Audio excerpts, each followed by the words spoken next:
There we What's go. going There on? we go. We made it. Another fine example of technical difficulty that makes no sense. But Wouldn't be us without it. what are you gonna do? Yeah. Yeah, of course, everyone. It's a Corona team. It's to all your health. And welcome back to not another Imperial mining disaster. The discussion series from yours truly, the Imperial Senate Podcast. I'm of course Nicky. We got Claire. There we go. Claire over there. And Hi. like which direction is gonna be the one. So there we go. That's the one. Close enough. Yeah. Here we are.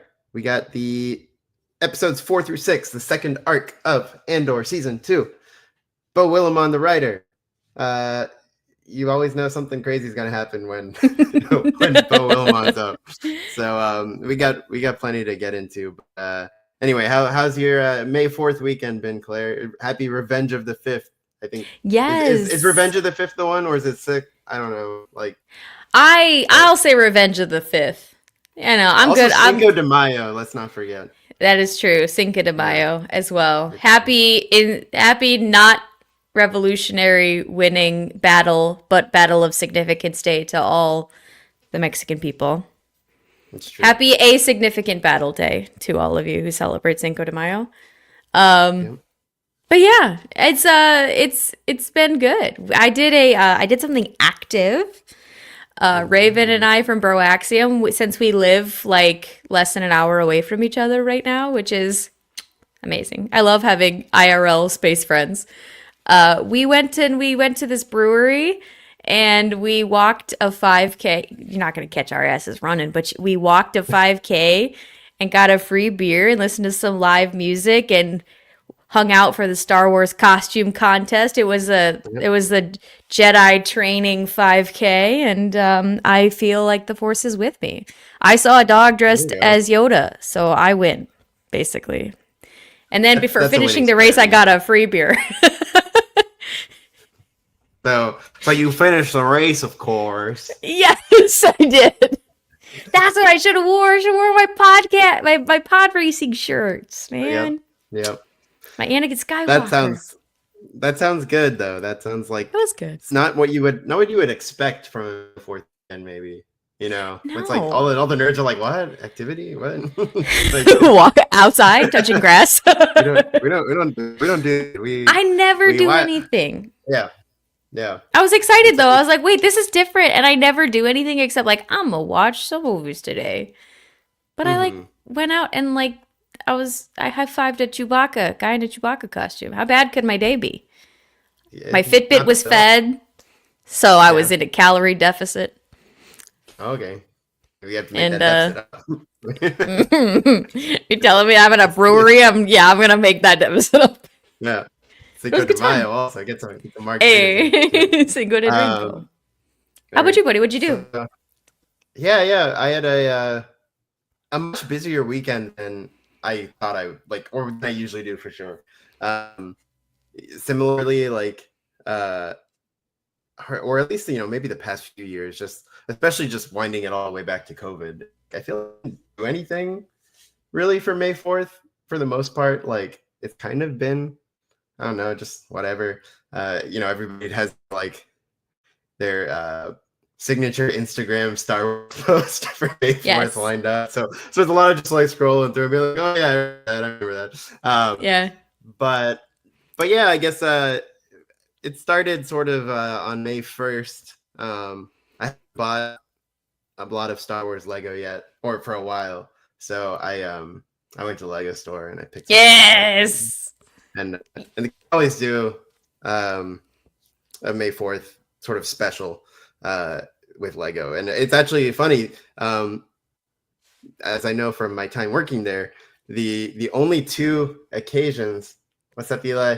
I'll mention Eli in a second. We'll get to you, Eli. Don't you worry. The only 2 occasions Lego when you don't have to wear the outfit, the approved outfit, are Halloween, where you can wear a costume, or May the 4th weekend where you can wear a Star Wars outfit. Yay! Did you wear your Jar Jar Binks? I actually don't think I wore anything different when I worked there for me. Probably because I probably had to open and it was like in the morning. I was like, no, I'm just gonna deal with it. Also, I don't really have costumes, unfortunately, but yeah, like I just went there. I got some stuff I've been keeping my eye on. And then that was that day. Then second day or second weekend or next part weekend, the homie Josh Woodbury and I we bullied the other homie Alden Diaz into flying to LA for the Academy Museum marathon of the Star Wars movies. Honestly, I'm pro bullying in this case. Bully away. You gotta make people show up for stuff. It's just what it's about. And that's right. And it's like, yeah. So the night before, we spent some time at the Comedy Store, which is a famous comedy club in LA. The great Mark Ellis took care of us that night. He was on stage doing stuff. Made sure we were well taken care of. So shout out to him. Saw the great Ken Knapsack. Always a blast talking to Ken. And then yeah. So after that, we saw Phantom Menace in 35mm on film, which is the first time I've ever seen Star Wars film. I don't think I've seen it on film either. It doesn't really happen. It doesn't happen. Yeah. No. And I think yeah, it was weird, and it was amazing too. Like because so like we did the schedule they've made was Phantom Menace, Empire Strikes Back, Rise of Skywalker. It's like I guess I don't know the rationale, but I guess shortest way first, middle, last. We're getting middle end. Yeah, exactly. Like just that's the full span. And each one was just amazing to see on that screen with that sound. But the Phantom Menace crowd was the best of the day. It was so good. And respect for my N1 folks. Yeah. I don't know why specifically. It was also sold out. And I think it was because it was on film. I think putting it on film like brought a lot of people who maybe wouldn't have done it out to go see it. And because it was on film, it was the theatrical version. Like we had Puppet Yoda back. we had some of the like extra little bits of scenes, like peppered through the pod race or we had those gone. So it was like, wow, it really threw me back, like in a way that the 25th anniversary did not, because it was like going to see it in May 1999. And crazy. Yeah, it was amazing. Just seeing those like little film watches on the Phantom Menace was like, oh my god, this is incredible. So yeah, no, it was really awesome. And then to top it all off, it started with a talk with Ahmed Best. So it's funny. The Prince. Last week I said I wish I saw Hayden Christensen, so I saw him in 2 countries in the span of a week. But now I can say I saw Ahmed Best in 2 countries in the span of a couple of weeks. That's crazy. That was good. And it's one of those things where like sort of expecting, hearing the same talking points again and again, which is, I'm not mad about it. I love the guy. I'm here for it. Hear him. He told all new shit. Like it was or at least shit I never heard before. He spent about 20 minutes telling a story about Stomp. And basically how he got the audition for Jar Jar. Like because George saw Stomp. No, George didn't see Stomp. Who saw Stomp? Or maybe they saw. It's like kind of separate stories. Stomp did a performance for Lucasfilm, but then the night that he talked about, his friend in the show had invited the casting director from Lucasfilm to come that night. And Ahmed knew that his friend had something to do with Lucasfilm. Turns out his friend had previously auditioned for Jar Jar. And Ahmed on this. I'm gonna scoop right in and take that from you, buddy. Dude, honestly, it's an amazing story. I don't know if it's like out there in his own words, because I can never like do it, but like he basically told a story about how like, you know, they were like this traveling, they were the traveling show, and then they were in San Francisco, and somebody came in and sort of started running the show, and he's like, and I don't like this guy, and he's like, I would make sure I was the standout. And he talked about this night where he just put it all out there in a way that he didn't regret it, because it was like showing off essentially. Yeah. And like he was just like nuts, and it turned out, you know, after the show was in the dressing room, and he was like, oh, that was bad because I wasn't the team player that you need to be, and sort of all this stuff. And his friend came in and was like, hey, you know, I got someone from Lucasfilm here, and he's like, my first reaction was, oh no, I've ruined this opportunity for my friend, because my friend would have invited this Lucasfilm person there to watch them, and he's like, and I stole all the attention and I made it about me and all that. And the friend's like, no, they want to talk to you. and so it's like that crazy night sort of spawned into him auditioning for Jar Jar, and then of course it's his history. And yeah, I haven't seen this yet, but I'm both excited and scared. Yeah, season 1 was so he's good. He's just an incredible guy. Like he really is, and an incredible speaker. And he finished his thing talking about sort of the big points of Star Wars, because I think the host sort of like asked him, like, you know, we're all about to sit and watch Phantom Menace. Is there anything you like, anything you sitting here now would want to say, like, look out for or keep in mind to the audience? And he went on the thing and he was like, this may be controversial, but what the heck, it's a Sunday. and basically went on a thing about Star Wars always being political, being a reflection of society, being all this, and being about saving the love and keeping the love. And he talked about how in wanting to be Keller and Beck, he's like, I wanted to model him off being a teacher and being a you know, guidance and preserving the love of what it means to be a Jedi, independent of the council politics and the Senate and all that. And so it's just like, it was very good. He was on fire. He's just a good dude. He got a standing ovation from the Academy crowd. So yeah, it was amazing, cool. Amazing to see him. Yeah. This cracks me up, Eli. Were you there? You were there too, Eli? Yeah, I was gonna get there, Eli, but Eli's jumping in now. Eli can't contain himself. So yeah. Then Empire Strikes Back, great screening as well. That was like your classic, what you see on Disney Plus. You have to. And then Rise, amazing as well. The Rise audience was more engaged than the Empire audience. I think it's just that thing. It's like, it's freaking LA at the Academy Museum. Like, the crowd who goes to see Empire Strikes Back are the crowd a little bit. Where the freaks showed up for the freaks show up for Phantom Rise.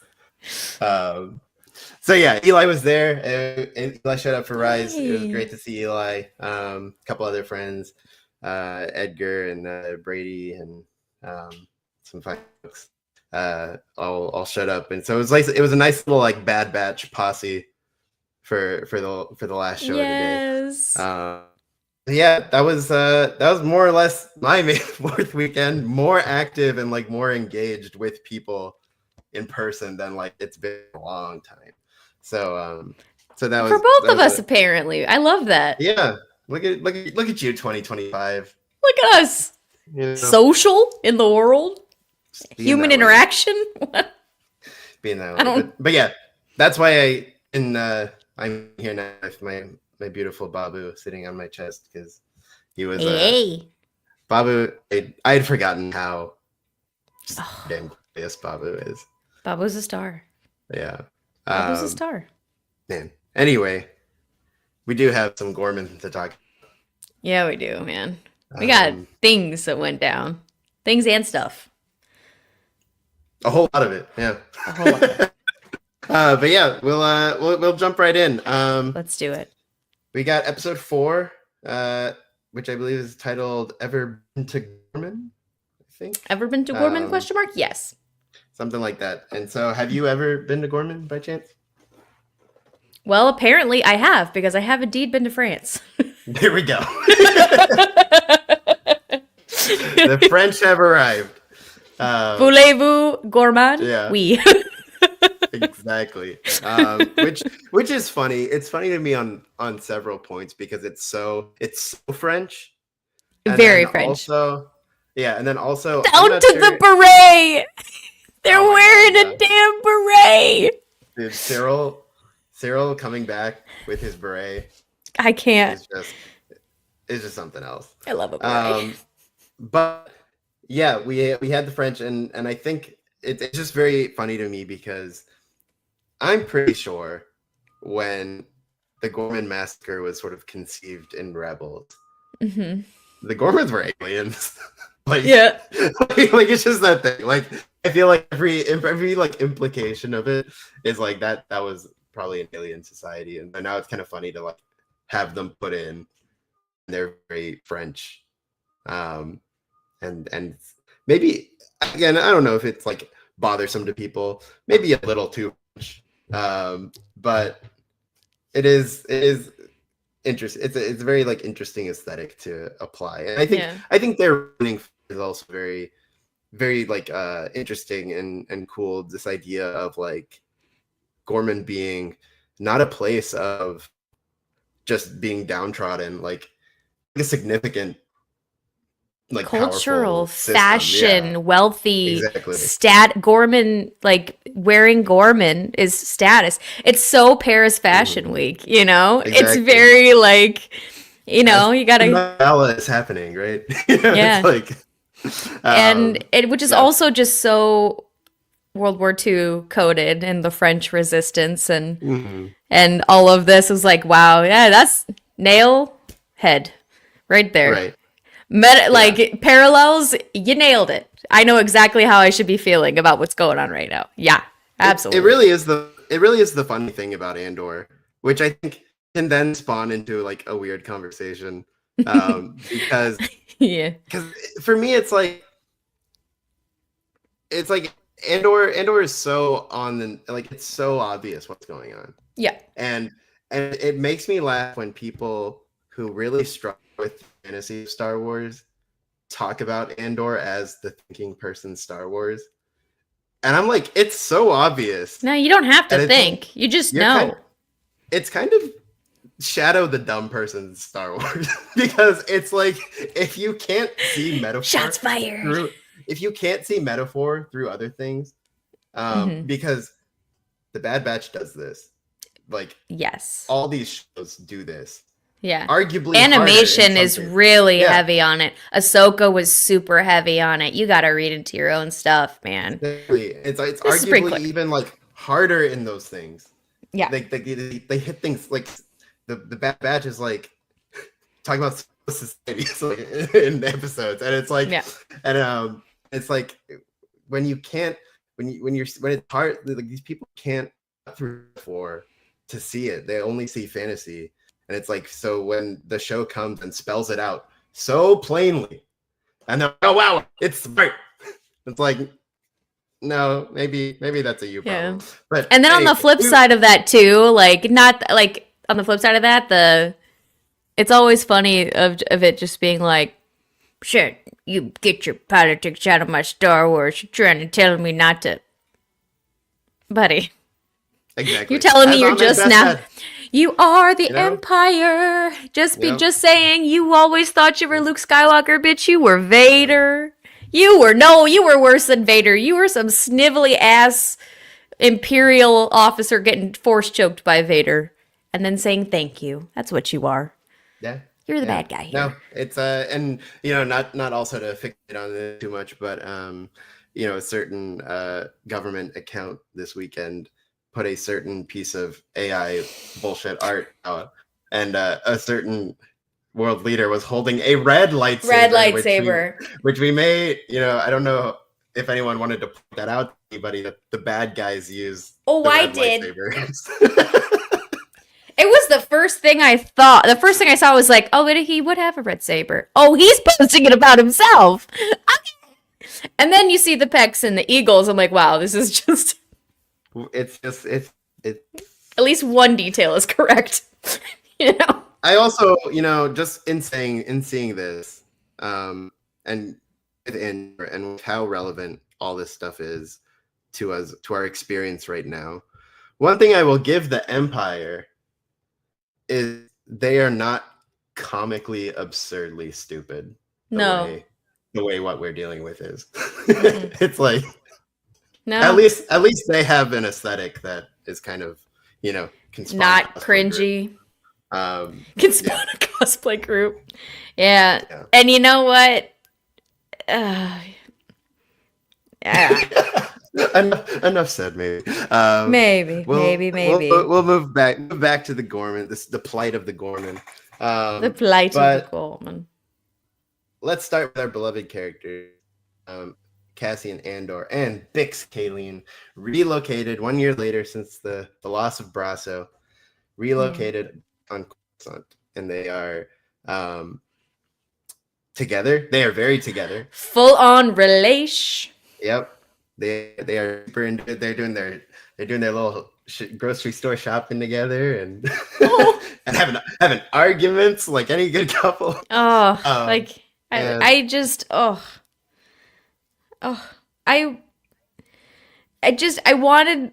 want them to be happy, and I know they won't.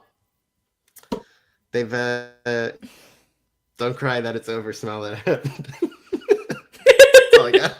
That's all we got. And that's the thing too, is that it's just kind of like I love that we have in this show, I love that we've gotten love back into Star Wars, I love a romantic Star Wars plotline. I'm here for it.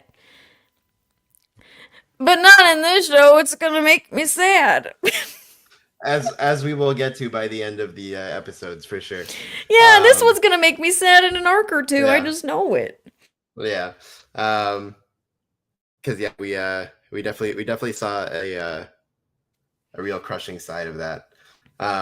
Me too. Yeah, I mean, there we go. It is an interesting question because it's like now you have to really like consider what breaks them apart, and how soon before Rogue One, because it's like we say, as Eli points out, he's like surprised. We are still like a few years away.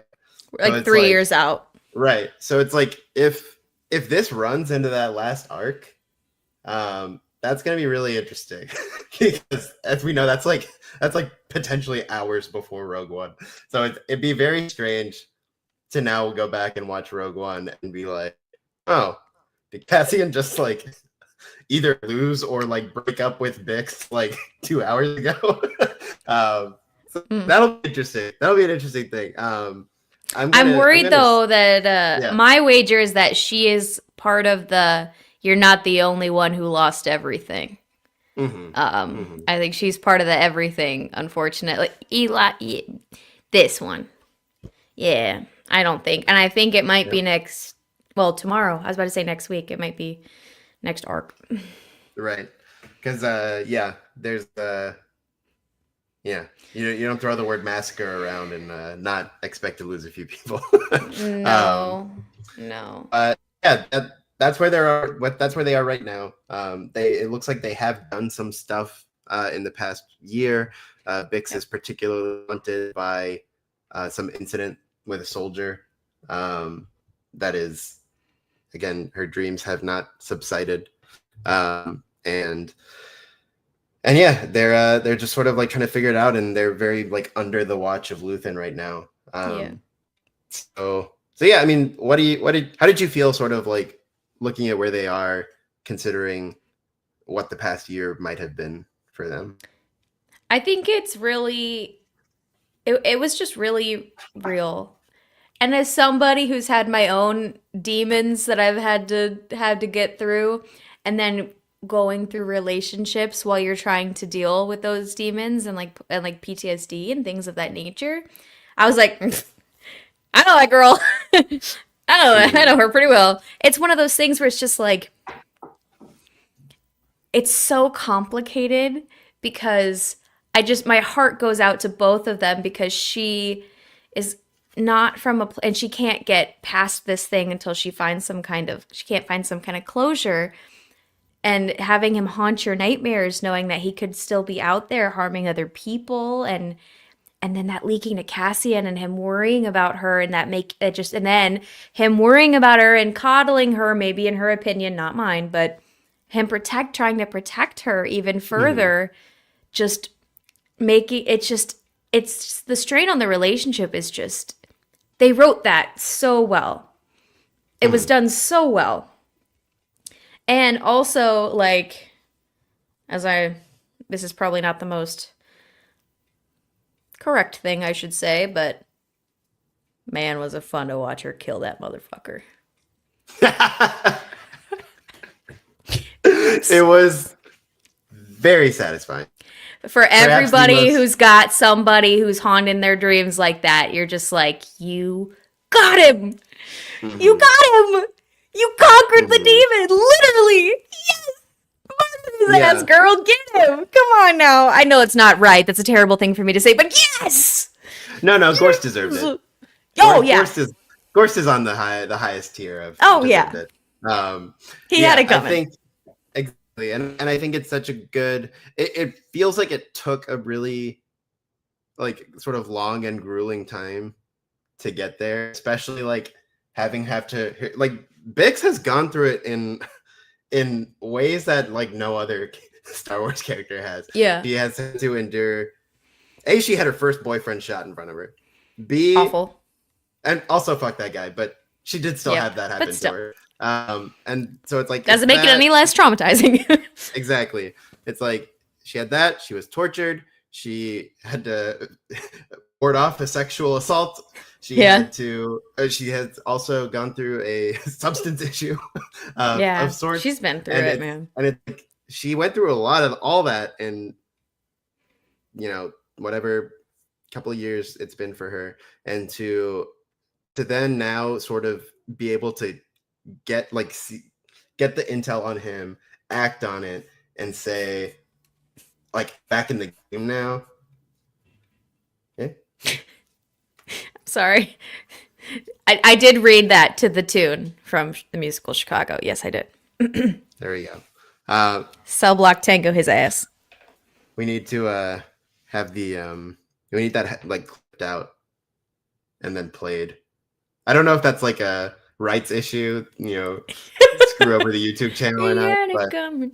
But I feel like that sentiment will be he put his stupid torture machine on his head. I put his torture machine on his head and walked away. He had it coming. We'll make it happen. Yeah. But for Bix to now be like activated is very cool. And now I think it also doesn't help the idea of her getting out of this in any way. Because like if she's in on it and she's like a combatant now, it's we see what happens when everybody's on a ticking clock here in this show. But I think the other interesting thing, just going back earlier, in this arc is having Luthen be a part essentially of their relationship. Yeah. And causing problems in a way that Luthen does. Yes, he does. And then in a way kind of helping fix that problem, weirdly enough. He's like, oh yeah, by the way, I know this is happening. Go get his ass. He's over at ISB headquarters. Shout out to Lonnie for showing up for the first time. Shout out to Lonnie also came in clutch. He was an excellent information provided and a very skinny human shield. But it worked. I was like ready to, we'll get to their part of the story in a second, but I was ready to shoot Lonnie if he was gonna fuck that up. I was so bad. I'm like, Lonnie, you stupid bitch, you have to do one thing, and that's stand there and listen. Lonnie, shut the fuck up and listen to her. Shut the fuck up, Lonnie. Have you ever But tried to yeah, open a pickle jar, Lonnie? It's tough. Give her a minute. Give her time. It's like bleeding fingers. Like, yeah, pick jar. That's my experience with the pickle jar too. But yeah, having Luthen be a part of the relationship is interesting because we've already now seen like several times Luthen being called out for how like impersonal he is, Yeah. which is, I guess, sort of the burden, going back Yeah. to season 1 and his word vomit at Lonnie when he just like went off on him. And he's like, Yeah. he's had to, that's part of his sacrifice. I think it's like, it's people are pieces. And so can't be cute, can't be personal, can't let them affect you because the pieces are gonna fall. Right. But now we've seen, in a way, I don't think Luthen was ready for what happens when one of those pieces is like, nah, we're not doing that. And and to see Cassie again, just people being silly. Cassie blowing every protocol to go run to the store and be like, now listen here, buddy. Like, you don't mess with spicy Latina. No. That's my job. Either of us. Exactly. And yeah, it's very interesting having them being under his eye so closely. And it'd be kind of nice. I'm gonna assume, I have no idea, but I'll assume they're not operating out of Coruscant in a year's time. So I don't know if it's just like this arc or if they've been able to move on in the past year. But my guess is it might accompany maybe next arc with a Mon Mothma evacuation. I think they might have to GTFO and quick. That's definitely gonna happen for sure. Yeah. Cover's gonna get blown. But yeah, it's just, I think, just a like cool facet of this arc in having them be neighbors in a way with Luthen, because he is usually so like detached, especially in season 1. I mean, they're like looking all the time, and it's like it's very interesting being in a place where he can knock on your door and he knows where you are, and in the middle of the night, freaking creep. Yeah. So Luthen, silly rascal. That's cool. I totally didn't think somebody was coming to murder me or anything. That's fine. What's up? No? Okay. Thanks, man. But yeah, and then Cassian gets to go to Gorman. He gets to be what's his name? Varian Sky. Varian Sky. Very suave, very cool, fashion designer. Howdy. I think we're supposed to say General Kenobi. General Kenobi. But yeah, just what'd you think about full on? Man, this is like, I think there's a very different version of Spy Cassian that we've seen for a while. So on outfit, full on alias, full on complete like disguise. And how did that strike you for this series of episodes? He was pretty. He was so pretty. I mean, besides the initial, oh my gosh, you're so pretty. It was so interesting because this persona that he pulled out, you could see that in another life, Cassian might have been, carefree and charming and fun and flirty, like in another life, what could he have been? But you know what? One thing that he still is, no matter what, is pretty. He's so jaded, but he's burning to look at, and he's a charmer. He's a charmer. But underneath all that jade, it's because he cares about these people. He doesn't want them to get hurt. Yeah. And they're going to be doing something stupid and rushing into something before they're ready. Which, as we sort of hinted at, like, that's part of the call out on Luthen, right? Like, he's like, they're not ready for this. It's like, do you even care? Like, yeah. And Luthen's like, oh, well, They'll either get it done or it'll be a beautiful disaster. It'll be a beautiful disaster, and everybody's gonna have opinion on Gorman going down. Oh yeah. Good for the rebellion. Like, wow, that's sensitive. Cool.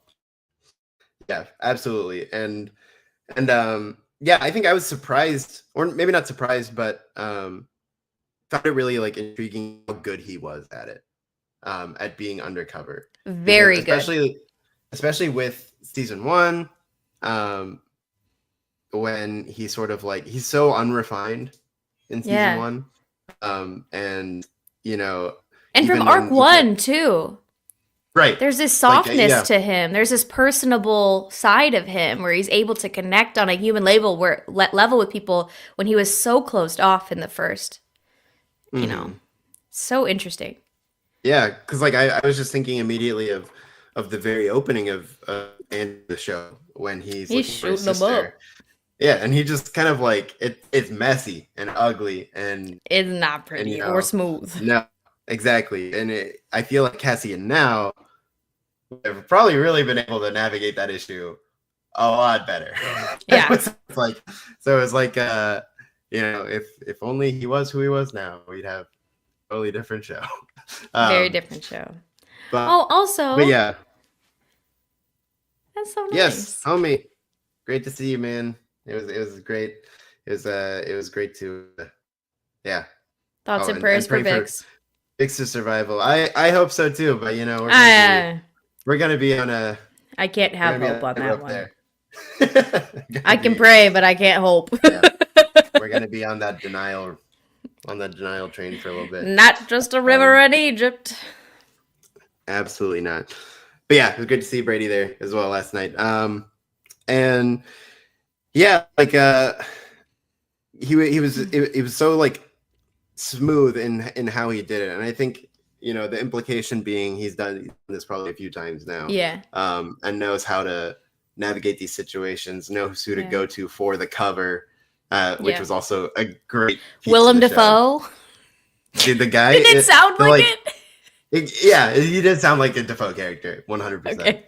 And like I just love that like earpiece scene where the guy's like, so you're this guy, and your brother was your orphans and yeah, that was just again like just a really cool like little flourish to add to that espionage side of the show. Which I think. Oh, sorry. Go ahead. I know. I was probably just waffling, so you can. No, and I find it so interesting that on every single mission that we've seen him on so far, all 2 of them, he finds that one person. He finds that one person who he connects with. First, it was the woman in the Imperial base helping him escape, who was scared and has that moment of human connection where you're like, oh, he's not completely jaded yet.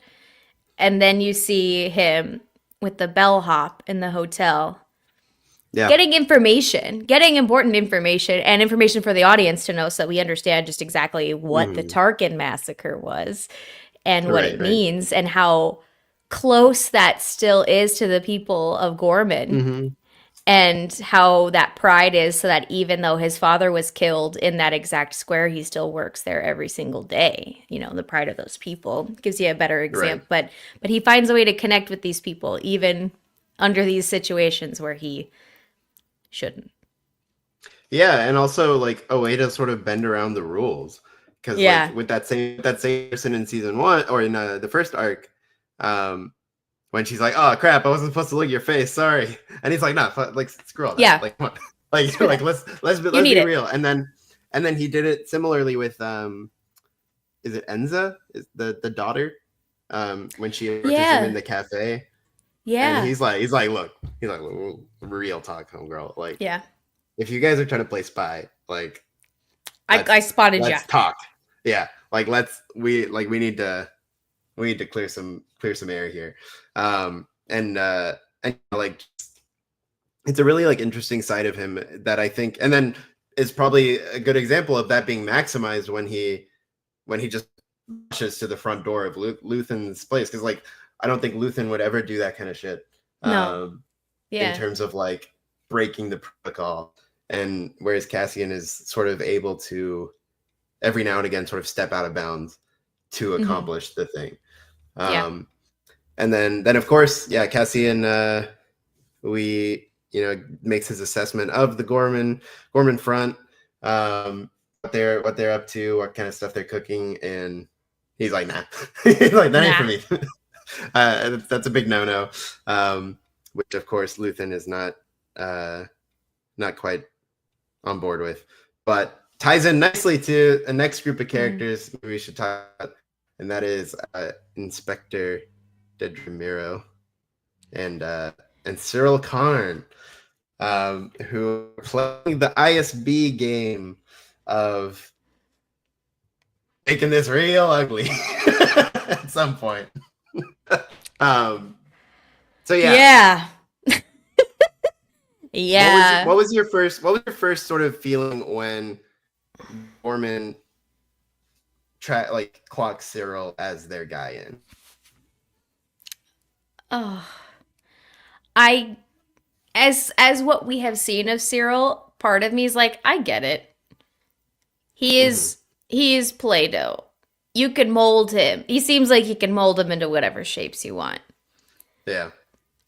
But at the same time, you are playing a dangerous game. And you need to not be playing it unless you are abso-freaking-lutely sure. Right. That they're not setting you up. Again, it's that thing with Cyril where it's like he so desperately wants to be A, is very much still B. And like who, like even just going back to him as a Morlana, or more like Morlana 1, I think it was the place Morlana where he was, 1, like, yeah. in the security, and it's like he wants to be a guy, and then when they're like, you want to give the pep talk to the troops, and he's like, go team. There's no I in team, guys, but there is I in die. And so yeah, it's like he's really interesting in that way, and I think it possibly is. I think he's gotten better probably in the past few years. Yeah. I think he's playing it probably better than he would have in season 1. But I agree with that. Yeah, but it is also interesting that it's only because Dedra made him that way. Exactly. Like I think she saw this man that she could mold, she could manipulate and mold, and while she's controlling him in many ways, he's like, oh, "Thank you, ma'am. Oh my God, it's the best day of my life. I got recognition from something." I almost had to pause it. I couldn't and laugh when he said that. That scene with Partagas, like I thought that was maybe my favorite ever Cyril. It was hilarious. Can I say something that's probably not right? Yeah. Go for it. This is how we solve the male loneliness epidemic. Yeah. We get a whole bunch of psychopath Dedra out here. We get some fascist girlfriends. Get some fascist girlfriends. Actually, wait, nope, that's what the world's doing right now. Never mind. Take it back and walk it back. To dom the lonely men in more ways than one. Turn off the lights. You know that he. Could you imagine? He couldn't perform with the lights on. Yeah. The pressure alone would crumble him like a little bug. He'd be squashed. Dedra, yeah. I feel that the lights are for him. I think Dedra will do all sorts of heinous shit in that bed and she's lights on, bitch. Like, you're gonna watch, or everyone's gonna see this.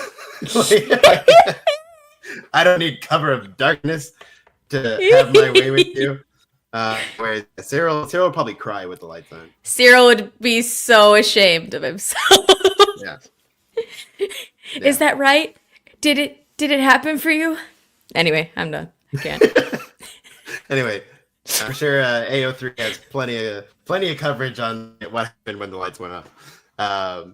But I wouldn't know too much about that. I wouldn't either. I don't intend to. I think what's super interesting about this little part of the plot is the scheming that Miro and Partagaz are doing is interesting from a plot world point of view. But in addition to that, the fact that Cyril thinks he's in the game when he is very much a piece, just a piece. Yeah. And that's you're not playing. You're the pawn getting moved around the board, baby boy. Like, so he thinks when he's getting reports, he's on the team. And then for Partagaz to be like, "Oh, you're doing a great job at using this little guy," it was so funny. I think it's really interesting because a part of me, I think Dedra does. I don't think Dedra would be with him if she didn't like him a little bit. Yeah. So I think it is a really interesting story for her to be using a guy that I think she probably does at least value as a person.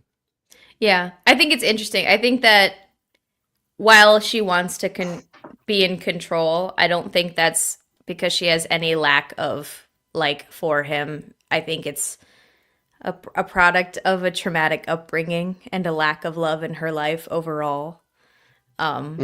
Platonic or otherwise, just not living a life where she's been open and connected to those kinds of things in life. Makes for complicated adult relationships, but you know what? Cyril wasn't meant for a non-complicated adult relationship, so maybe, they're perfect together. One of my favorite scenes is when he gives his mom the spider. Just killed me. This comment just killed me. Yeah. That's it. That's completely accurate. That's it. Yeah. That's exactly what's going on. And then he won a race. And you're like, damn, the computer beat me. Oh, you did great. Yeah. Yeah, for sure. Amazing. I forgot where I was going, but what were we talking about before that? Adult relationships and how none of them were suited for either. One of my favorite scenes of the arc was when he goes home and gives his mom the spider. And she's like, "Oh, I can name it Cyril."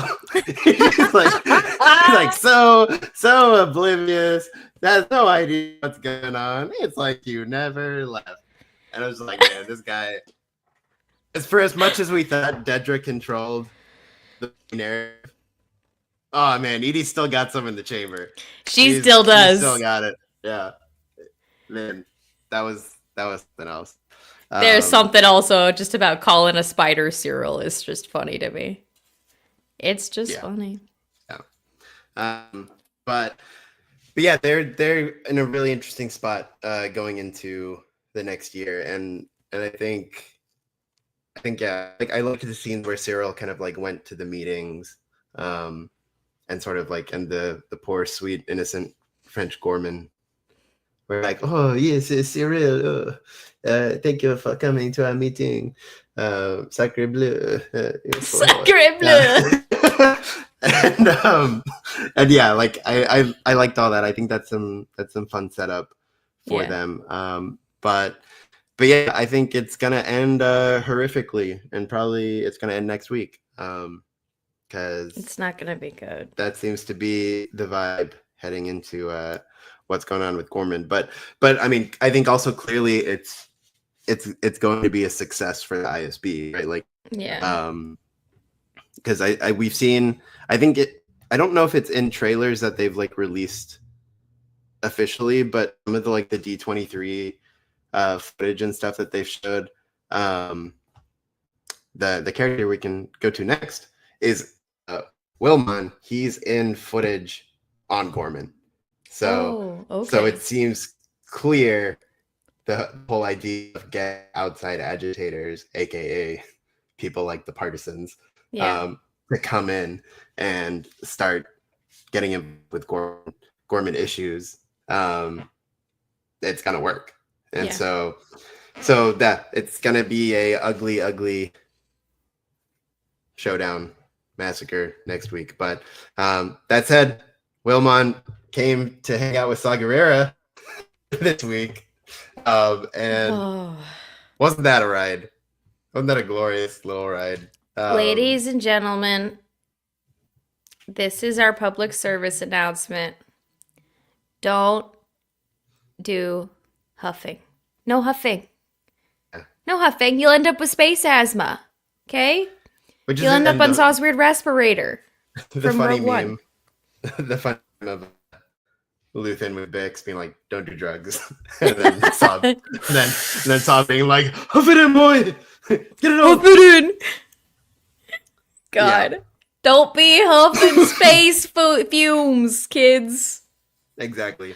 It was And also, he's just like deep inhale, and our buddy is just coughing all over the place, hacking, snorking. I mean, it's a really great performance. I can't remember homie's name, but it's a great performance from him in that moment of showing how absurd it is to try and breathe that stuff in because it's clearly uncomfortable. But yeah, going sort of back to the beginning of their little relationship.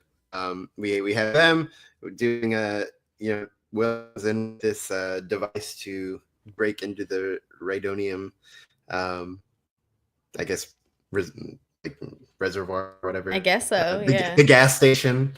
The gas station, for lack of a better word. They're just siphoning. Exactly. Yeah. And we have Pluti, I believe, is the guy he's supposed to train. And Saw being the delightful asshole that he is, ready to kill them. Like, ready to just kill. He's like, accidents happen if I kill this kid. He's seen too much. But oops. Then, of course, Pluti being revealed, at least. Actually, see, that's the great thing about Saw as a character, especially right now. I don't actually know if that guy was an Imperial traitor. Like, yeah, I don't know. I don't actually know. Cause he's nutty enough that you would never tell what he's thinking anyway. Right. And we're building towards this paranoia, right? Yeah. Where he's like he's seeing traitors and like saboteurs and assassins everywhere. Yeah. And so it's one of those things where I'm like, maybe he was. Also, maybe Tubes had that thing in his hand, so when he pulled it out, he's like, "Oh, here's the evidence." Yeah, it's like, isn't that your cell phone, Tubes? He's like, "No, definitely not. Definitely not listening iPhone 14, man." And so I thought that was like just a really like fascinating piece of that, where it's like, I don't actually know if Pluti was just stressed out and being like, "Can you tell me, please?" Like, I don't want to die. Yeah. Yeah, just super fascinating. And of course, we got to throw the party because a little while ago in the trailer, I was like, if that's Dakar, we're throwing a party. It did indeed turn out to be Dakar. So the party was had, popped bottles, puffed some Rhino. It was a good time. A good time was had by all. Except Wilmot. Yeah, he had a little rough. It was a little rough for him. But yeah. But yeah, and what an amazing shot of that guy's body in the hallway, and then the X-wings taking on, which they put that trailer for that teaser, but it looked much better without a cringe review on it. So looking at you, Disney marketing. But yeah, it was beautifully shot. So that was great. Yeah, it was really cool seeing Will kind of commit to the radicals. Again, the kid who built the pipe bomb and threw it at Marva's funeral. So it's like, I think he's always had the ability to have that edge. And also these folks are going to push him over that edge. Exactly. And again, he's been pushed by the Empire as well. Let's not forget, his dad was tortured and killed by Gorst as well. And so it's like, this is, it just goes to show, like, when people, like, these bad things happen to people under this oppression, and it's like, then you get to see how they were able to handle it, and like what level of inherent stability they had as people to either go completely off the deep end or somehow handle it. And I think we're gonna see how Will's reaction to all the like, you know, the torment made him just fall in line with these fighters. And I don't think that's going to go well for him, unfortunately, by next week. Let me tell you, I personally can't think of anybody. No, I think we can get into like maybe predictions at the end, but I don't think Will's making it off Gorman if he's there at the massacre. I think a lot of people are not making it off Gorman. So I thought one thing that would have potentially been interesting if they did like a special edition. The guy who Cassian killed at the beginning of Rogue One, that might have been an interesting conversation as someone he like knew from the show. That would have been cool. I was wondering if they were going to do that too with season 1. I was wondering, I'm like, a planet killer. I wonder if we're going to get that guy. Nah, maybe not. I don't know. Yeah. I mean, he might show up in the last arc for all we know, but yeah, I don't think Will's going to be around for Rogue One, unfortunately. Yeah. Rebellion's a dangerous business, you know. It's messy. All right, let's shift. We got maybe a couple more groupings to go through. We'll get to one of the big ones. Vel and rough ride for the lovers in the Revolution. But very interesting way to introduce them, because I always love when Clare and Luthen talk in code, like on the radios, and so when they always talk about it like their pieces in their collection, which is also kind of maybe a slight indictment on their inability to see people as humans. Yeah, but a little of both.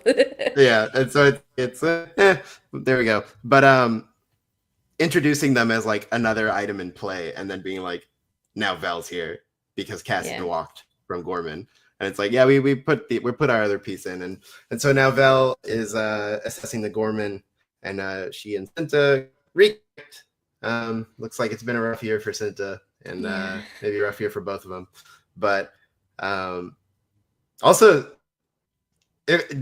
very slight detour. Were you surprised at like no mention of Tay? Yeah. No mention of Tay? I was thinking, I'm like, oh, she's going to pop him in the back seat on the way out of that wedding. Nothing. I don't know. What happened to that guy? Choose your own assassination adventure. It's right. Take your poison, literally. Yeah, exactly. You get to decide how homie got taken down. But yeah, all that aside, Cinta, Vel back, reconnect, and very much more obvious, like explicit, not in the way of like explicit content, but explicit other definition of like spelled out plainly.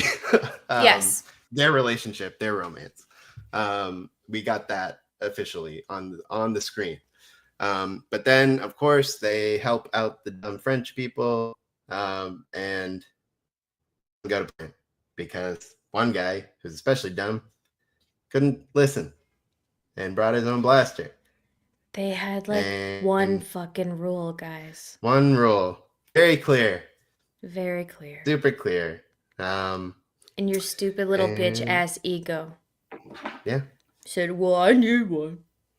No, y'all would have been fine if you just didn't bring one. You stupid shit. Yep.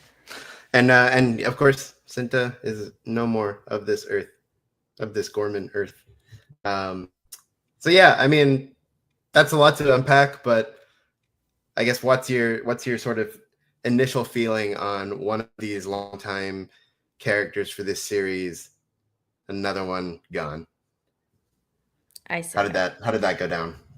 It did not go down well. It did not. I think the thing for me is that you know that it's going to happen, because that's the nature of this kind of story, and it's the dangerous game that they are playing. But it just really go. It's a total like also Game of Thrones kind of style thing. Right when something good happens, that's when you should worry most. Yeah. That's when you should be most worried. They get yes, love reunited. You know, unrequited. They just got to get through this mission, then they can go figure it out. No, I loved how they brought back the guy from the stubborn man from the town hall who they did not invite to be a member of the resistance. No. And the respect that when he realized what happened and that gun went off, that of him carrying and realizing what's going on and carrying her himself. Right. Yeah. The respect of that I thought that was a really nice gesture. But that monologue at the end that Vel gives that stupid boy who couldn't listen to one instruction. At first I was like, oh god, oh she's gonna rip him a new one, and then I'm like, yeah, yes. I'm terrible. I'm like, Wait, we need Chris to can Chris copy that he's only got himself to blame quote again. That's right. We got another one in here. Yep. And you know what? She's right. Like the rebellion, the whole point of war and an organized rebellion is that if you don't follow the instruction, no matter how, and you find this in Rogue One, he followed all the rules despite all of knowing certain things were wrong. But the rebellion, this organized rebellion, will fail if we don't work as a unit and have a plan and execute that plan based on it. That's it. The second that you scatter, you're all done. You're all gone. It sucks that she had to die, though, for that lesson to be learned, but he is going to wear that on his soul for the rest of his days. And he Absolutely. should. You don't escape that. Like, you wish you didn't have to get burned by the pan. You know, you wish you just had to be like, no, don't touch it, it's hot. But the blister, the scarring from the blister, you're going to remember not to touch the pan. But god damn it, I'm so mad. I'm so mad. And I think that's, it is part of the nature of the way the story is being told this season. So it's like, you knew, like, or maybe not new, but like, when you look back, it's like, of course she was gonna, someone was gonna die. Because like the nature they weren't ready. I just mean like structurally for the story, like we're getting snapshots, like, and it's like, and you're gonna have to get all of that in because you can't. We don't have the luxury of unpacking them, doing stuff after the mission, right? Like we're gonna jump a year, and so it's like, of course something was gonna happen in this little pocket, and it was gonna be ugly. Like, it was not gonna go well, and yeah, it's sad because it's also just like, again, similar to like you said with Game of Thrones. It's like it's also such a ironic, shitty death. Yep, it's like pointless. It's pointless for someone who, again, is like would have loved it at the Battle of Scarif. She would have loved that scrap. And for her to love a warrior's death would have been. Good way to go out. To just be like, but no, blindsided by a blaster bolt. Stray. In a street. Yeah. Because two stupid men and their egos had to tussle. I can't. Yeah. No, it's shitty. Pointless. I think again, it's a sad reality of this story where it's like, this is what it's like to be in the revolution. Yeah. As Saw says, the revolution is not for the same. No. You're right. You're rolling the dice on everything, and it's almost a blessing they got to reconnect. In that at least to that degree, because it's like not a single thing is promised for any of these people, and they know that. And yet still that's sort of that's the price you pay. It's like we know what we're putting on the line, but I guess we're gonna try and live while we do. And so yeah, I mean, it was sad to see her go because she wasn't like so like vital to the the overarching story. Like she was a minor piece of it, but like he just always had so much like swag, and you can always tell. Yeah. Like, I mean, There even was just in that power episode, in her every being. She walked into a room with there was fire underneath every moment. yeah, and it's part of Vel's monologue to her. It's like she was the freaking warrior, man. Like, Yeah. and she was everything you are pretending to be. And Everything that your stupid little bitch ass boy can't be. exactly. Congratulations. You'll Even never just be in that her. episode when she like jumps onto the thing and then like sticks the thing on and like rolls off it, and Yes. like Cynthia was the had the sauce for she being did. the fighter, and it's just like to go that way is so cosmically pathetic. Like it's such a gut punch. But yeah, Chris. Yeah, it's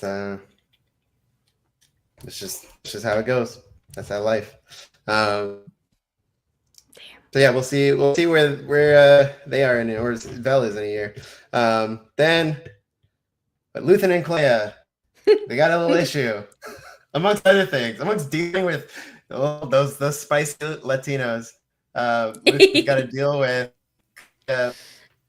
one of Clare's bugs getting caught in a web, and this was, I think, the feel good like what maybe the real like feel good part of this arc, because it was very like, it was super in that like spy genre like excitement, and then we get the payoff at the end.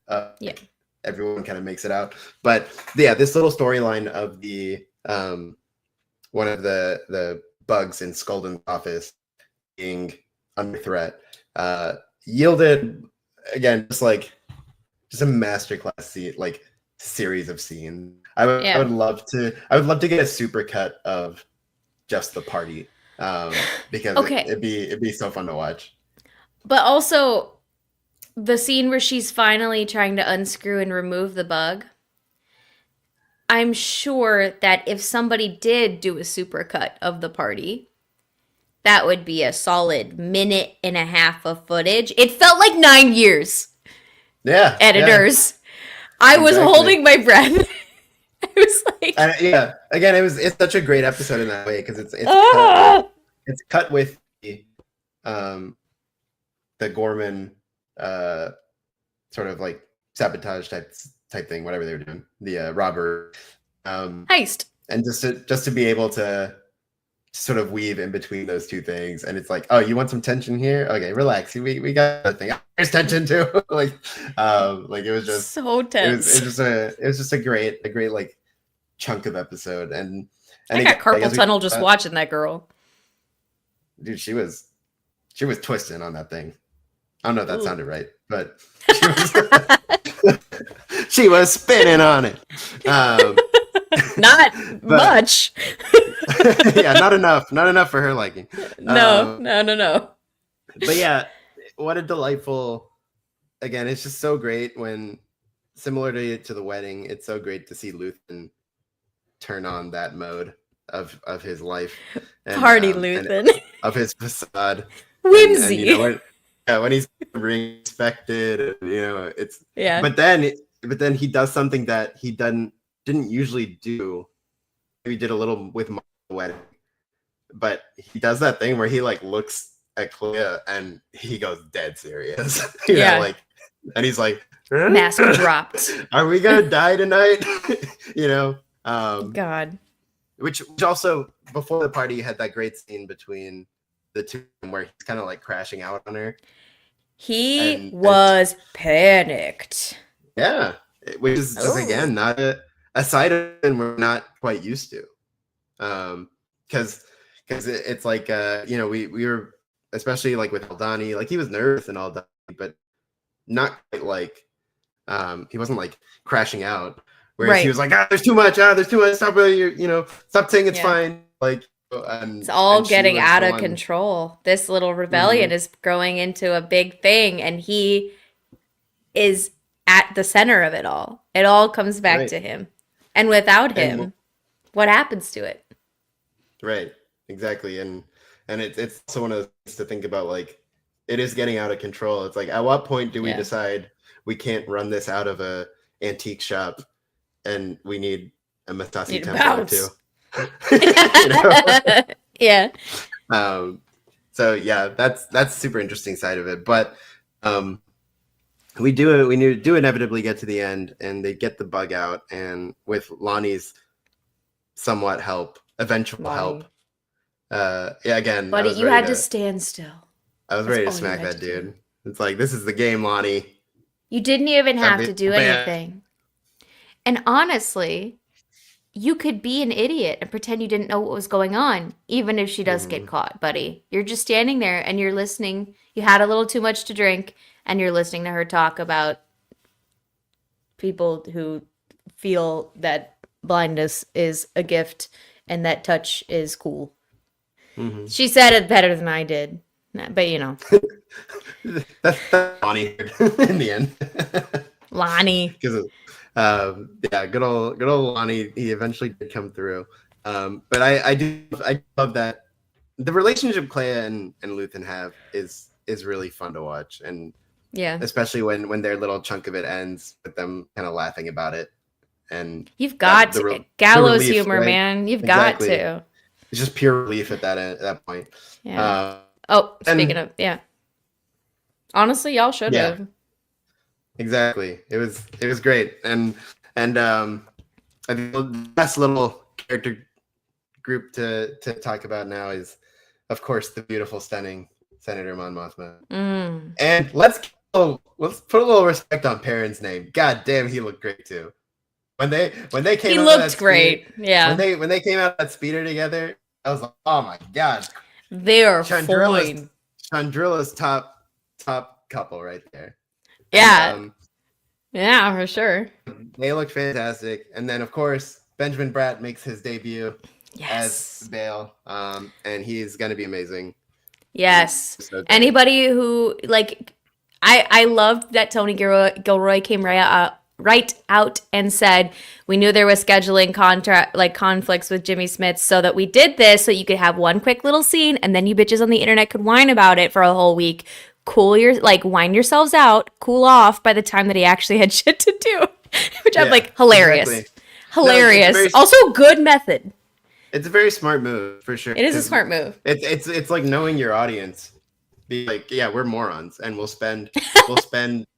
spend a week debating why Benjamin Bratt's here. But then they tell you, and they're still going to debate why he's here.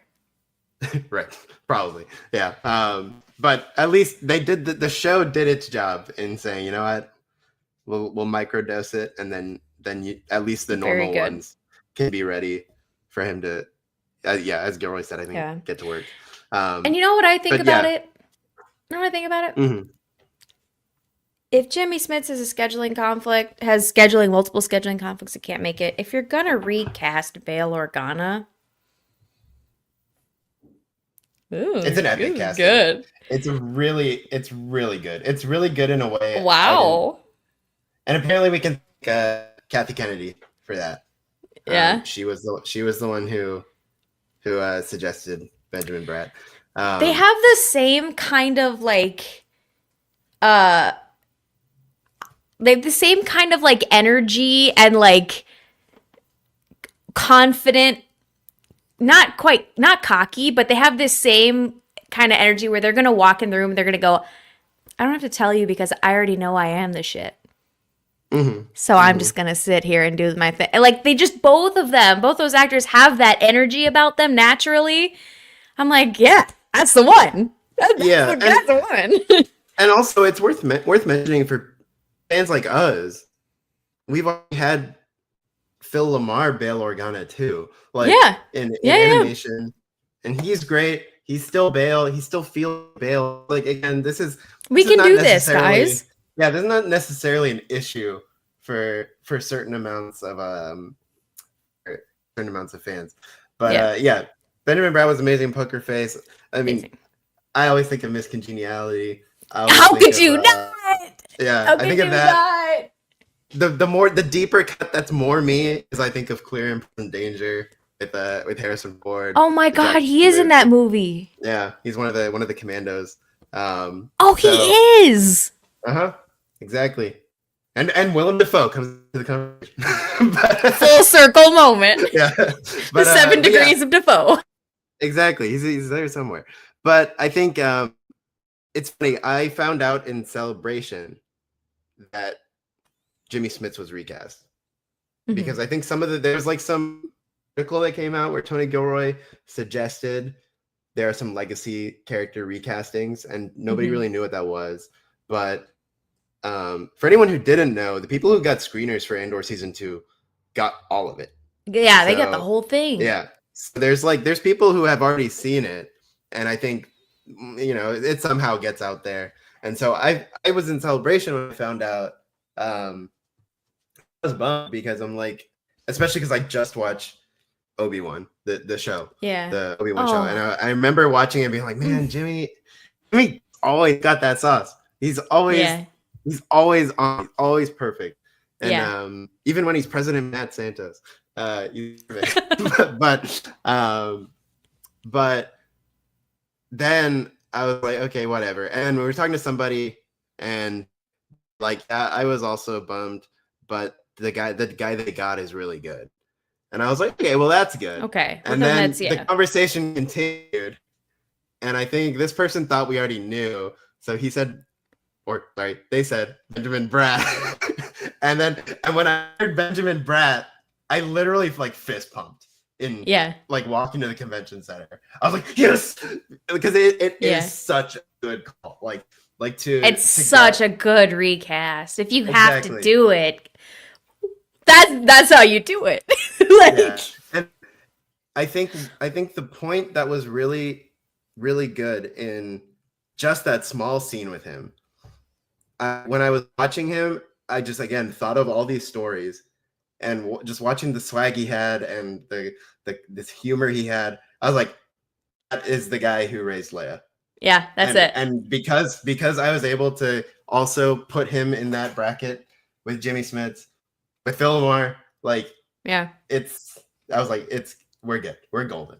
And the fact that his real shit is next week it's gonna be good. I'm so excited.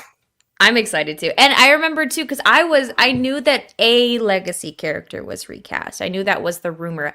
I did not know who was recast, which character. I did not know with whom. Yeah. And so in my reaction video, which is not out, I'm gonna be honest with you, it's been a really crazy week, but you'll get reaction videos, don't worry. The full-length ones are up on Patreon, so casual plug of the Imperial Senate Podcast Patreon. If you want to watch the full episodes with me, go ahead and subscribe to the Patreon.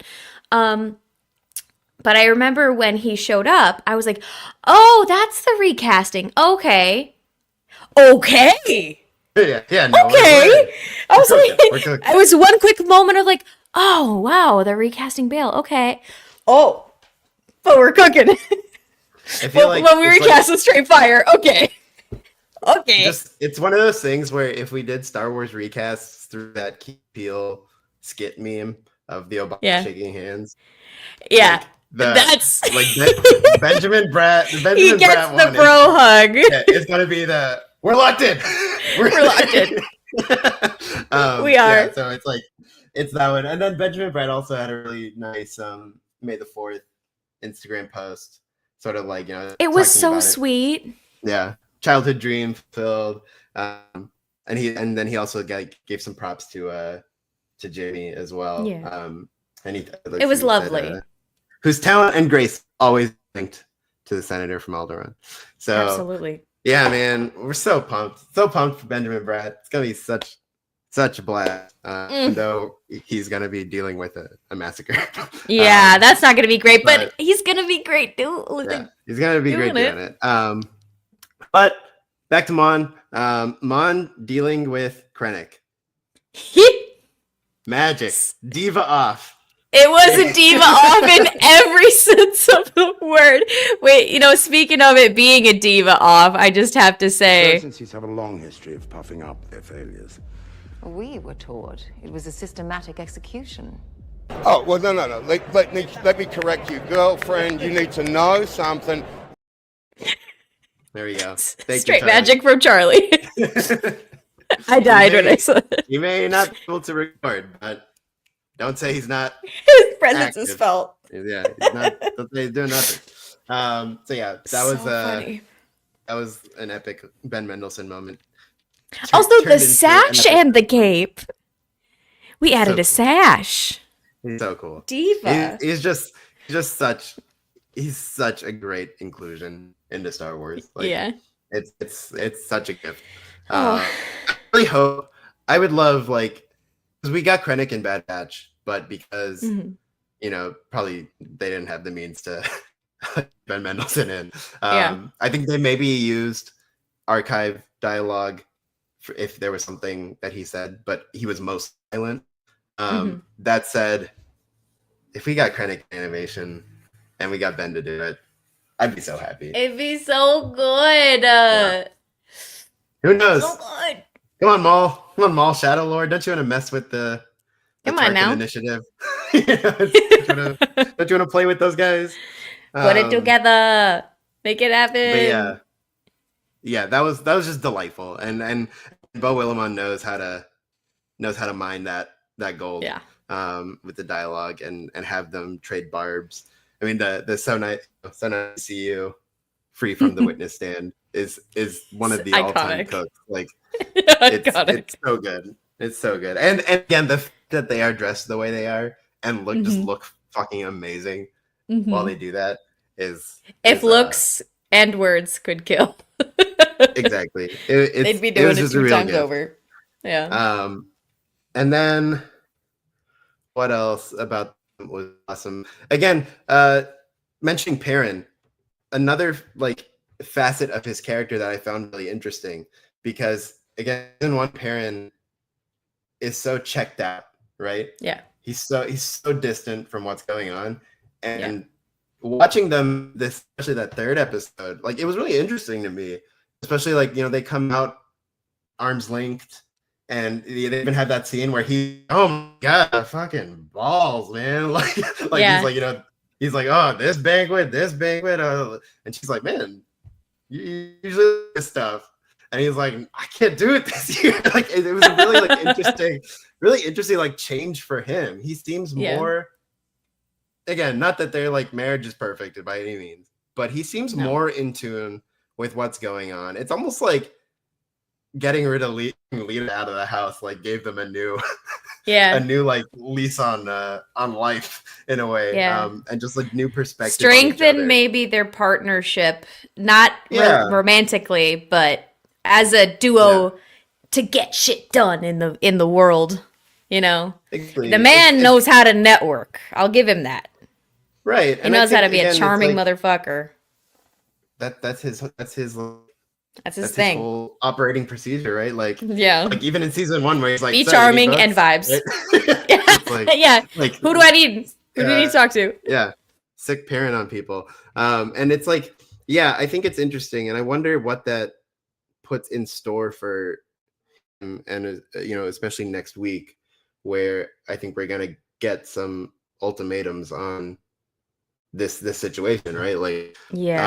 And I think this idea of their relationship, while never going anywhere perfect, but get a bad place of understanding, and a place that I think is genuine, because I think with especially Mask of Fear, the novel, whatever all the subtitles are of it, I think all I remember is Mask of Fear.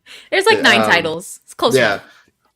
It's I think there's a genuine care for each other in some way, right? I agree. And even if it disappeared for season 1, we caught a really low point in season 1, I think it did exist at some point. And if that's coming back, that's nice for them, and also really intriguing to think about what his fate is going to be in this extraction we know will happen. I'm so scared, dude. Yeah. What happens to Perrin and Lita if they don't come along? What happens to them? I don't think they will, but they are going to be in danger. They're not going to make it out of an Imperial prison holding cell. No, They're going to be prisoners of the Empire. They used freaking Omega as child bait for Nala Se to get shit done. Like, what are they gonna do with Mon's child and her husband? I think if we get to a place where Perrin is much more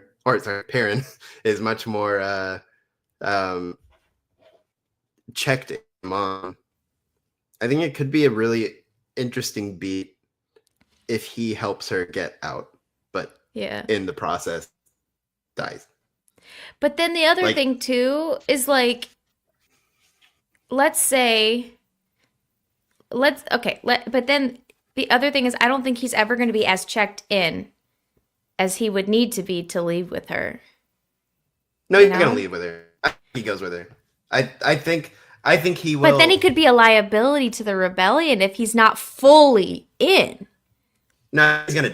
If I was throwing my cards down, I'd say he like takes a laser bolt for her. When in doubt, Moiter. Yeah, probably. Yeah. I think that'd be a nice. I think that'd be a nice. But what about Lita? Way for him to end. I don't know. She's went up. I hope that she finds the respect for her mom in the end. Maybe she watches Mon's speech. You know, you always were too loud. I wish you were drunk. And then Lita just goes away. I wish you were drunk. Immediately taking swig of my personal drink. Oh, exactly. I think it'd be nice for Perrin not to give him this like full redemption, but just to be like, you know what? In the end, he was willing to do something for her. I think that'd be a nice way to end it, because I think it is too complicated to bring him along. So it is too complicated. You can't to leave him somewhere. Like it's gotta end badly. It is gonna end badly no matter what. Yeah. I don't like whatever it is. No. Yeah, no, it's gonna be interesting though. For sure. Yeah. I'm stressed out, man. This show's great. Yeah, but I think it's so interesting. It's interesting to watch obviously we know where it's going to go, like big picture. But the fact that they made all of these characters and all of these new relationships that are just filled with question marks. There's a lot more questions in Andor than I feel a lot of other Star Wars media has provided in a minute. The good news is we're going to get a lot of answers very soon. Yeah, dude. Which, speaking of predictions for the Gorman Massacre, you got any specific ones? Who's getting cleared off the board? Oh, I don't know.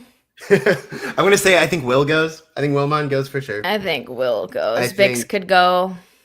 I think Cyril goes. I think Cyril go bye-bye in the massacre. I could see Cyril go bye-bye. I wouldn't be surprised if Vel goes in the massacre. I wouldn't be surprised. And the fun one, if we can include a fun thing in here. I think Cassian's gonna meet K2 in the Gorman Massacre. Okay. Sprinkle a little delight in the bloodbath. I think there's a shot in a trailer of him like shooting at something, looking like he's being chased.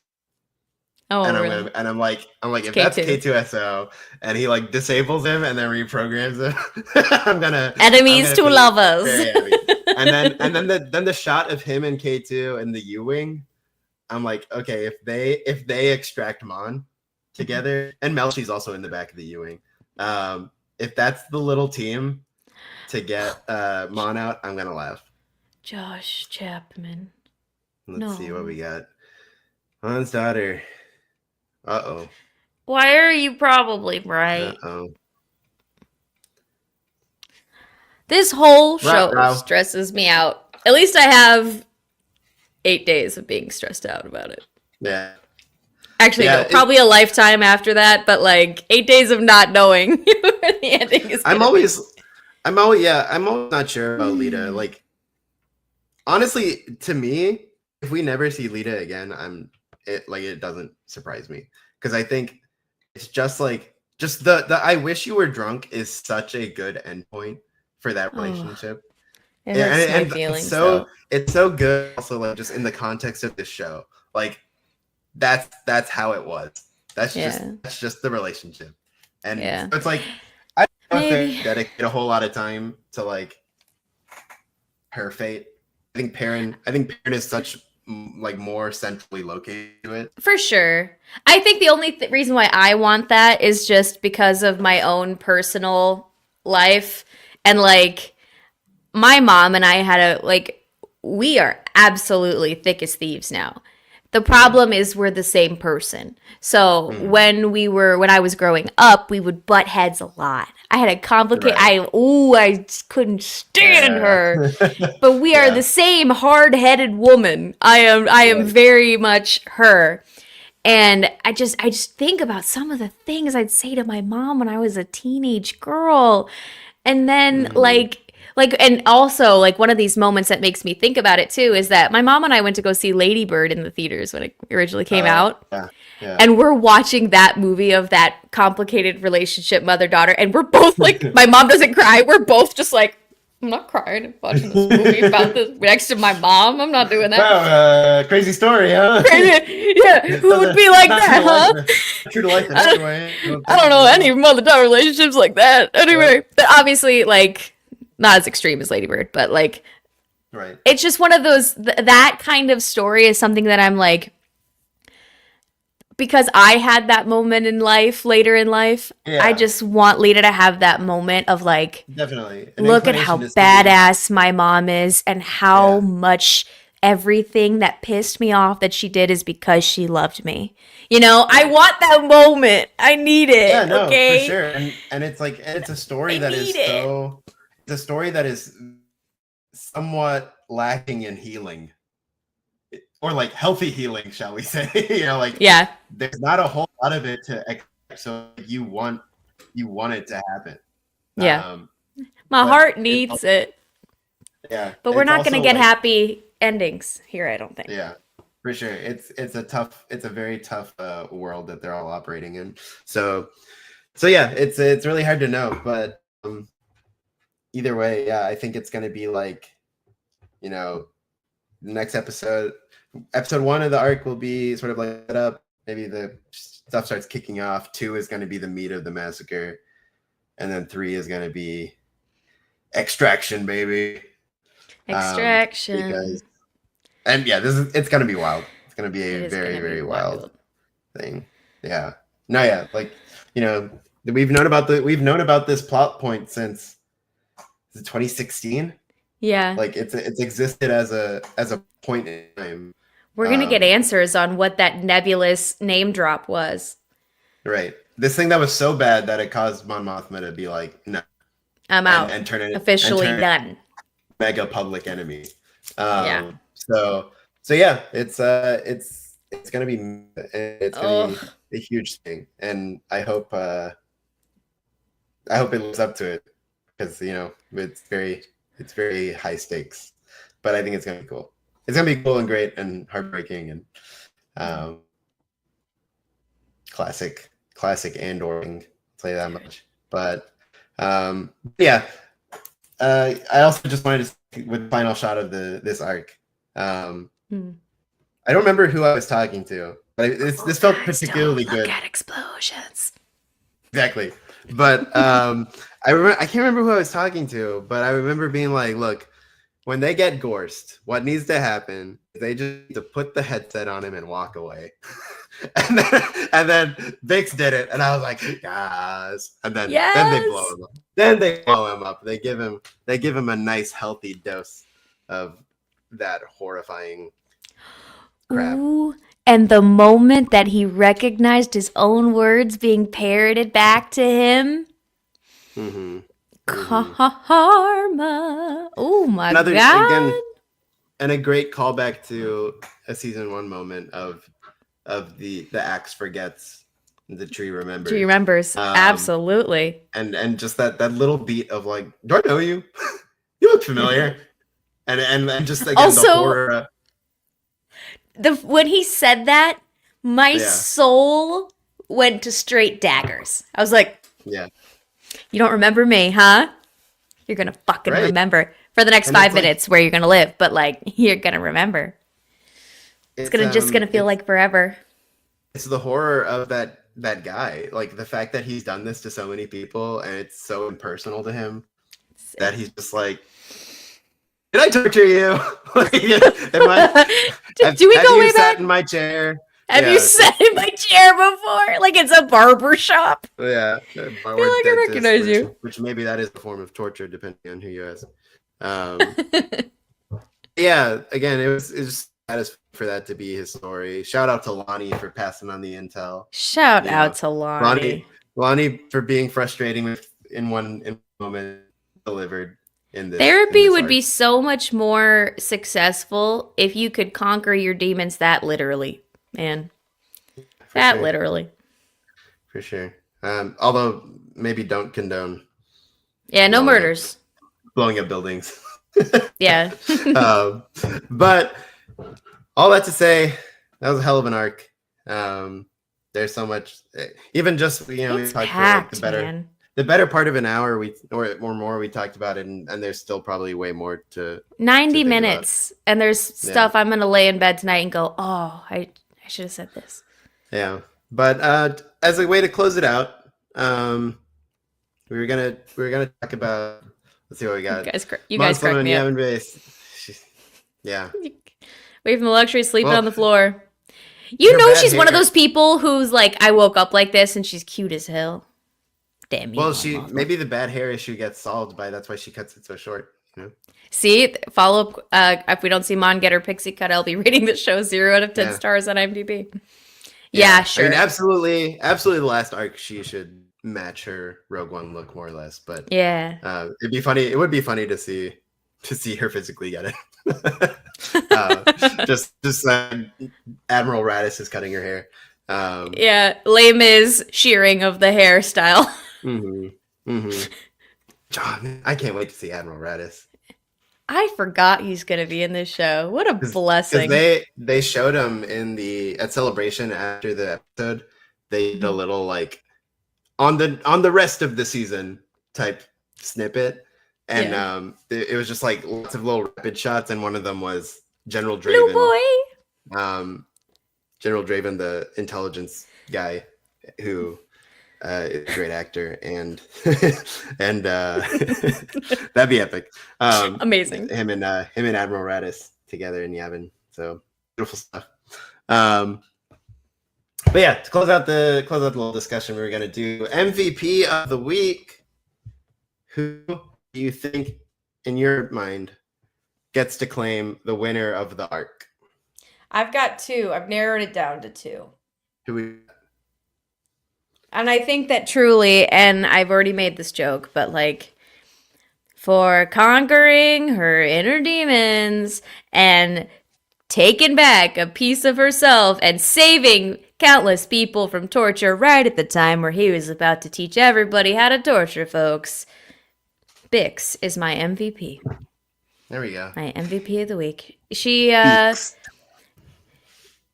had a new spring in her step walking out of that. Not pro-violence, but yeah, if it's that guy, let's go for it. It I love was it. satisfying. It was satisfying in every way. In every way. Every Then way. you had another one?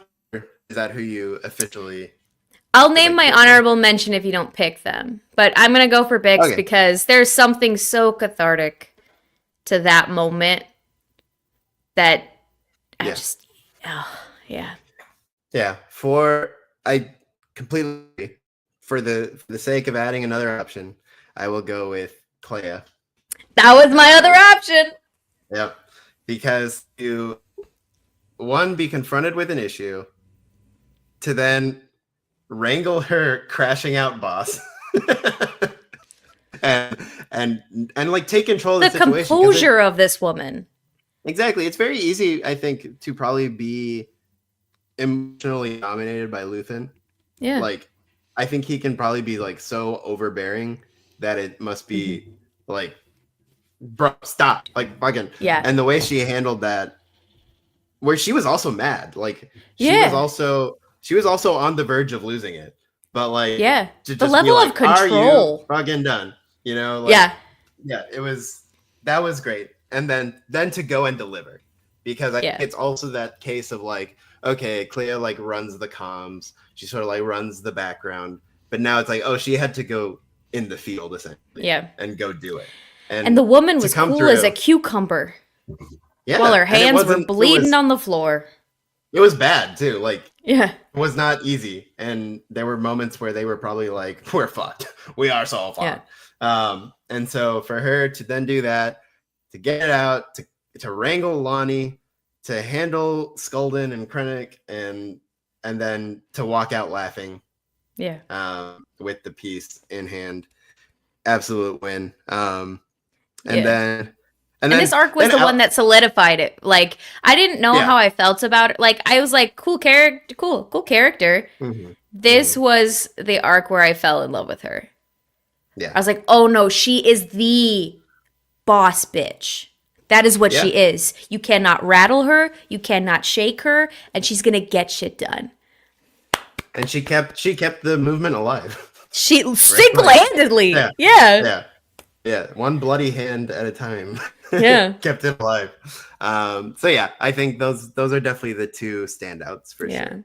And I will take Josh Chapman's honorable mention.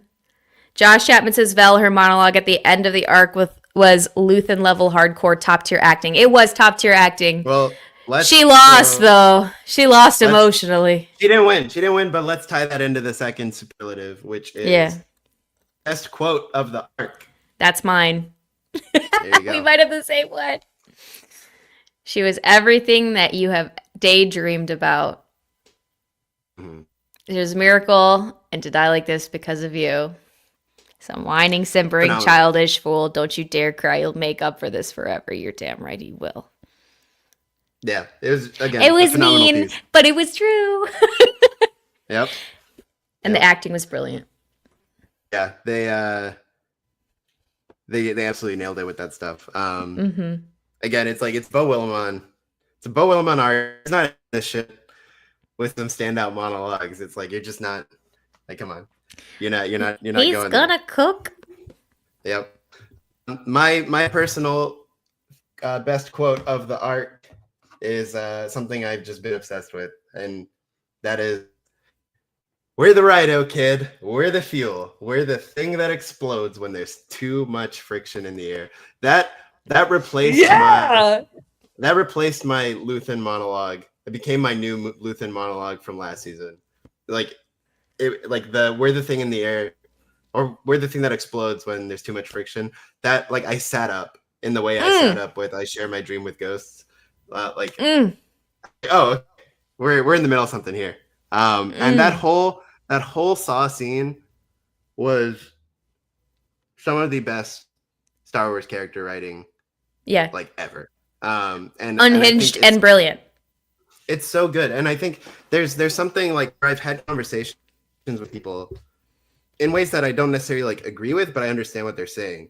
Where they're like, the Luthen monologue in season 1 is, like, almost comically overwritten, and I understand what they're saying, but I think it works for the character because he is. Have you seen him try to go undercover? There's a drag queen inside him. No, exactly. Like, I mean, that's the thing. It's like, I know what they mean. I know what I mean, but why I think it works is because it's like, that's how Luthen's brain works. Like, he is keeping it all in, and he's playing 40 chess on everything. And so when he breaks for a second and blurts it all out, it comes out in chaotic poetry, right? Like, so, like, I get that, but I understand people having that complaint or a comment, and then I think this monologue with Saw dodges that complaint because it's so unhinged for a guy who is completely unhinged. Yeah, and it's like, and fits. It's also, and it's, again, but it's also fits, so right. Yeah, and it fits in a way that is so informative of the character we already know, because he says weird shit like, she's my my sister, the Rhino. She loves me. And for us, we know this baggage he has with Steela. Yeah. And it's the idea of Revolution was insane. Great line. The whole section is just amazing. And for him to just like, again, in his like complete like psychosis, to tie Rhydonium to the love that he feels for his sister who is killed like in front of him years ago, and to tie that in and tie into this idea of the partisans being volatile and being like, obviously we know by Rogue One they are excommunicado from the rebellion, because they're so wacky and dangerous. And like, this is why you don't huff glue, kids. You don't huff glue. And for them to be for him to have this like addiction to the fumes, and then to also just be as characters, as an organization, in line with the explosive, dangerous necessity for war. Like, it was just amazing. And the music goes, and it's shot incredibly with the rain and the floodlights.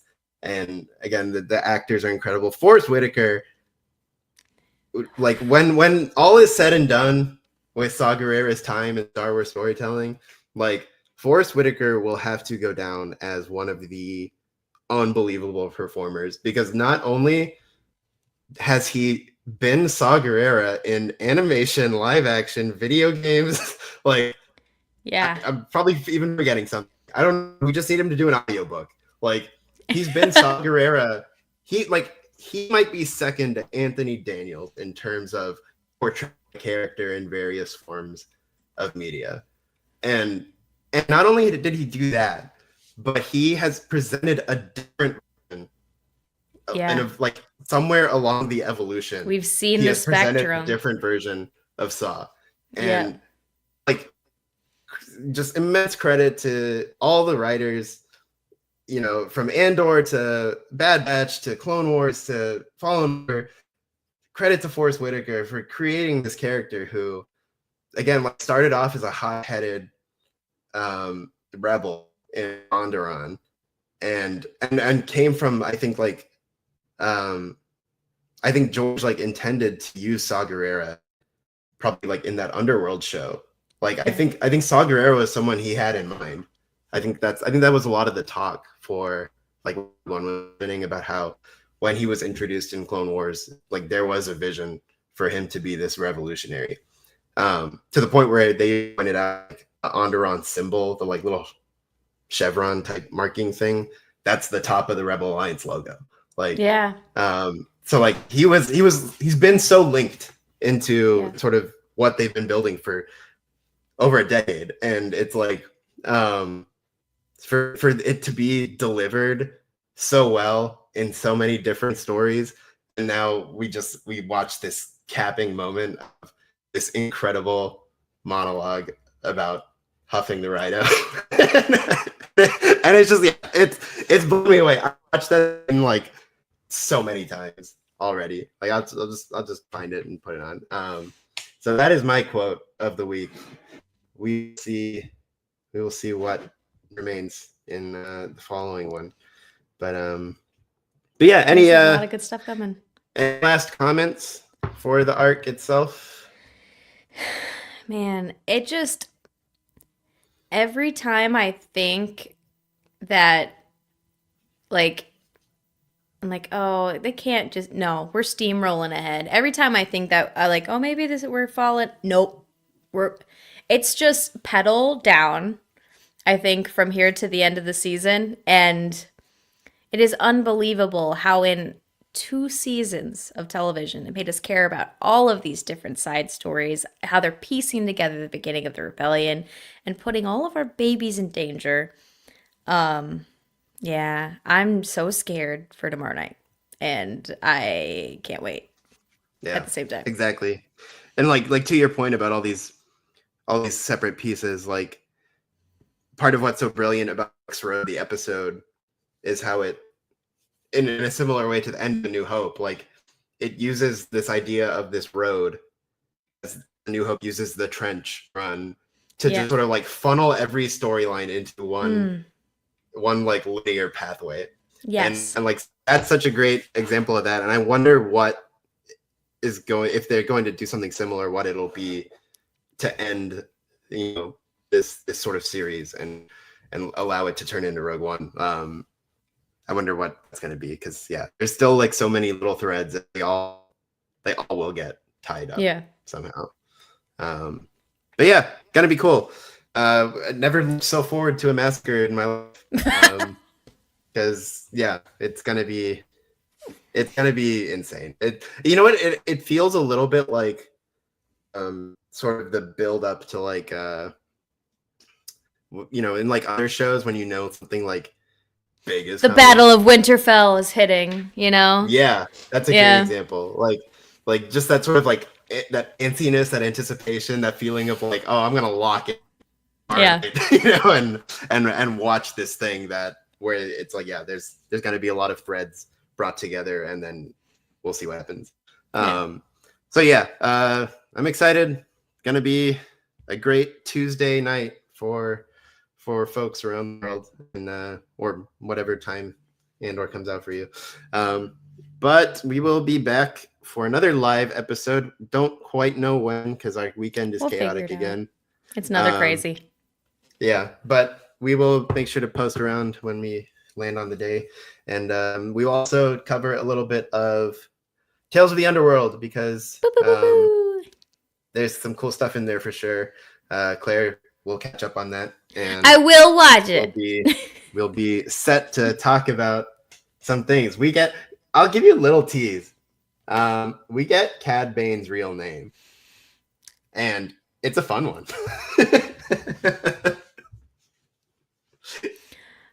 I hope it's Leroy. Leroy Jenkins. Yep. Leroy Bane. Called it. Yeah, a lot of cool. Again, it's like Cad Bane's one of those people I never in my life. Cadbury Bane is killing me. Yeah. Well, do you know this? Did you hear about this text Matt Grant, the beloved Matt Grant, was texting around to people? No. So what was he doing, this rascal? This was during celebration. He was messaging to people, like, I know Charlie was one of them. It was like, hey, did you see the mall teaser?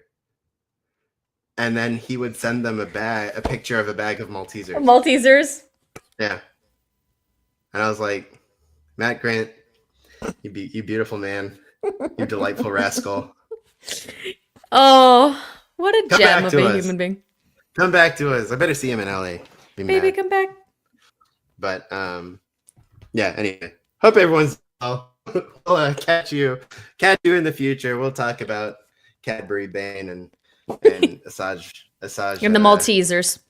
Ventress and the Maltesers and all the beautiful animation things that have been cooking this butt. Gorman Massacre coming up. Everybody hang tight and enjoy, I suppose. And, like and subscribe to the YouTube and Twitch. Do that. You know that's one thing. Leave some comments if you're watching this later. Nice ones. As you can see, I'm fragile. have people in the chat. So come hang out in the chat next time if you're watching this later, because we have fun. Absolutely. But in the meantime, Claire, is there anywhere in particular you'd like to point the fine people towards for other stuff? Sure. Yeah, other than here, you can find the Imperial Senate Podcast on Patreon. As I mentioned, that's where the full-length reaction videos are for each new episode of live action Star Wars. It's been a trip. Go check it out. And then you can find me on Broaxium as well. I do quick shot comic previews for each new issue of Legacy of Vader, Rise of Kylo Ren. That has been a goddamn trip. Y'all need to pick that up. And you can catch me Thursday nights through the rest of Andor. I am playing Uncharted for BX Gaming. We've been playing a lot of like nostalgic games lately. So Uncharted was definitely up there for me. So that's been fun. And then, of course, Sunday nights on Shooting the Poodoo. And then you can basically keep up with everything I do at my socials. I'm at C-Strips pretty much everywhere. Actually, everywhere. Not pretty much. How about you, buddy? Yeah, you can find me on that old Blue Sky. The blue ski. Yeah, Niquicious, I think. NAQICIOUS dot B Sky, whatever it is. Dot social dot website dot blah blah blah. And yeah, that's I'm happy to say I don't spend a whole lot of time anymore on the social sites. So you can probably find me, but I don't do a whole lot on there. It's a man of your talents. It's a peaceful life. Exactly. It's my mind hasn't been the same, since we lost Brasso.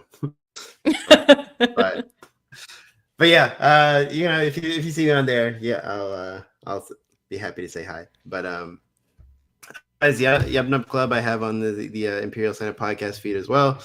I keep saying new episodes will come, and they will, but this is a busy time of the year, so maybe more in the summer you might see more episodes. But I definitely want to do more specific breakdowns about some of the celebration announcements and whatnot, and talk to some people who were there and get their feelings on some stuff. And yeah, so that's you can maybe expect for the Yep Nub Club. But otherwise, we definitely want to see you back here on the live episodes for the rest of the discussion. There's only 2 more.